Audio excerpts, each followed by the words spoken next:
Yeah, it is great news. It was great to wake up to over here this morning and for it to break early morning back there in Australia that the IBF's mandated Bakhram Murtazaliev to fight Tim for the 154 belt. So we're very excited for that, mate. And we've still got a bit of work to do. Matt and I are in the US right now, so we're just heading out to Vegas to meet up with the boys. So still a bit of work to do on it, but it came about, mate, through a bit of strategic planning to see how it all ended up laying out. And the mandatory was sitting there and the dates were coming along. So we grabbed it with both hands and we got it done.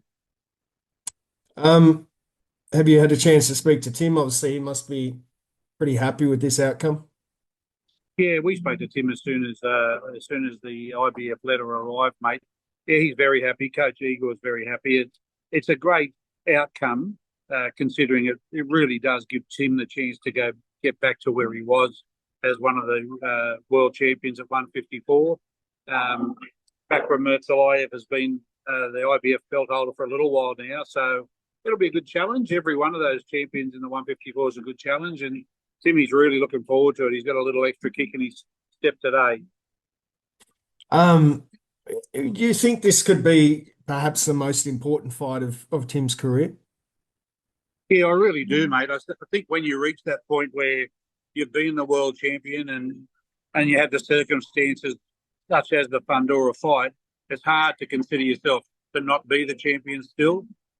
Tim's handled it very well, took it in his stride, but this gives him an opportunity to go back onto the big stage, win another belt, and literally go about cleaning out the 154 division, including everybody that's currently carrying the strap. Yeah, there was that September 22nd date in Australia. Is that going to be pushed back? What do you think the most likely outcome, venue, that sort of thing? Look, September 22nd was the date that we announced, and we always had a fallback of a week later, September 29. But look, it'll fall around that time, mate. All going well. There's still a bit of work to do, but we're excited about it. We don't know right now if it'll be Australia or the USA. That's the part of the negotiation process that'll happen now when we get out to Vegas and work it through in the next few days. What are you doing in Vegas? You're in LA at the moment at the Canelo press conference this morning. What's the next week look like for you? Yeah. We went to the Canelo presser today, which was very impressive and great atmosphere and great vibe and a great PBC show. So that was great to catch up with a lot of mates there. And the trip was always planned to come over and do some planning with Tim for the rest of 24 and 25. And so Matty and I took the flight over. We're only here for just on a week and straight back to get things going for Nikita's show. So very busy, mate, but all really, really positive stuff from our side. Turki Alalshikh, did you have a chance to see his tweet yesterday? What did you make of that? Yeah, I've seen it, mate. I took it with a bit of a grain of salt. It's a bit of a I don't know what you'd call it. There are so many of these discussions and these lines being thrown out there. I mean, they've got their agenda. They're trying to get all the best fighters, and we've got our plan and our agenda to make sure that we get the very best outcomes, both commercially and in terms of Tim's fights, and ultimately his paydays. And so we're not going to falter far from our plan. And it doesn't mean just because somebody says they want you to fight that you accept that. We look at every option and we analyse them thoroughly and we choose the best outcome. And right now, we've got a very good, solid plan in place, and it'll take a fair bit to knock us off that pathway. Terence Crawford, did you have a chance to watch the fight on the weekend? What'd you make of it? Yeah, we did. I think Terence got an introduction to what it's like at 154 with the bigger boys. Madrimov did a reasonably good job, I thought, but he's no Tim Tszyu, and I know that there will be plenty of talks, and there are plenty of talks about Tim fighting Terence Crawford, but there are so many good 154-pound options for Tim right now. So we're somewhat spoiled in our selection process, and we'll pick the best path for Tim going forward, considering all of those options: welfare, commercial realities, his process, and his progress in the 154. Tim wants to fight all the big fights, all the badass fights. He wants the baddest and the toughest fights out there. And we'll look at them all on face value and see which was the best outcome, and we'll go from there. How do you look back at the Sebastian Fowler fight, that whole fight week, the time in Vegas? How do you look back on that week?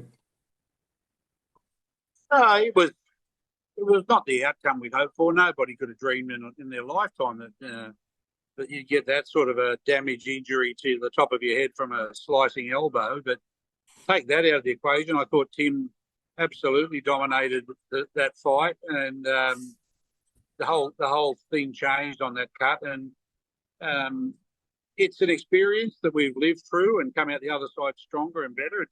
I'm sure Tim's in a better place mentally and more understanding of what's ahead of him.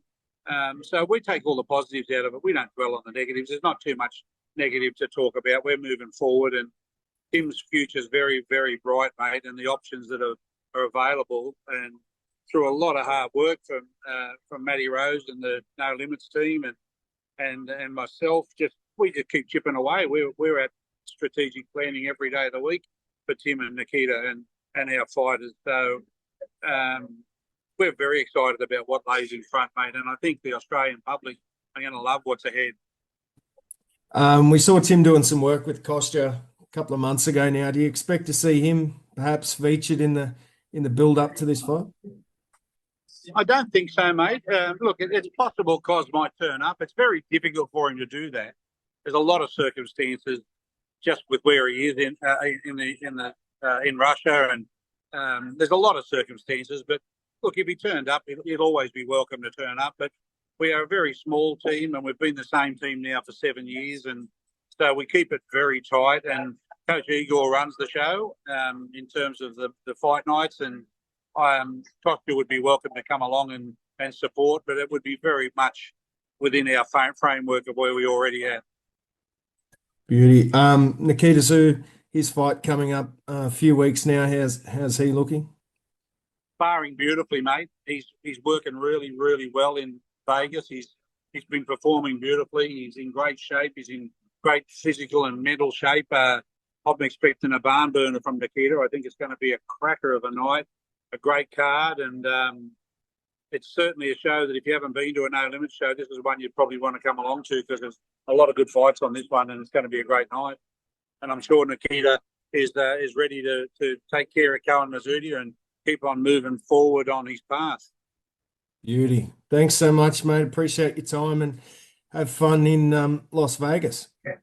No, we will, mate. We will, and we'll keep you all posted on the Tim Tszyu update. But yeah, super exciting, mate. And Timmy's stoked. The whole team's stoked, and to get him back onto the world title stage and give him another opportunity to grab a belt, it doesn't get much better than that. So we're really pleased with the outcome.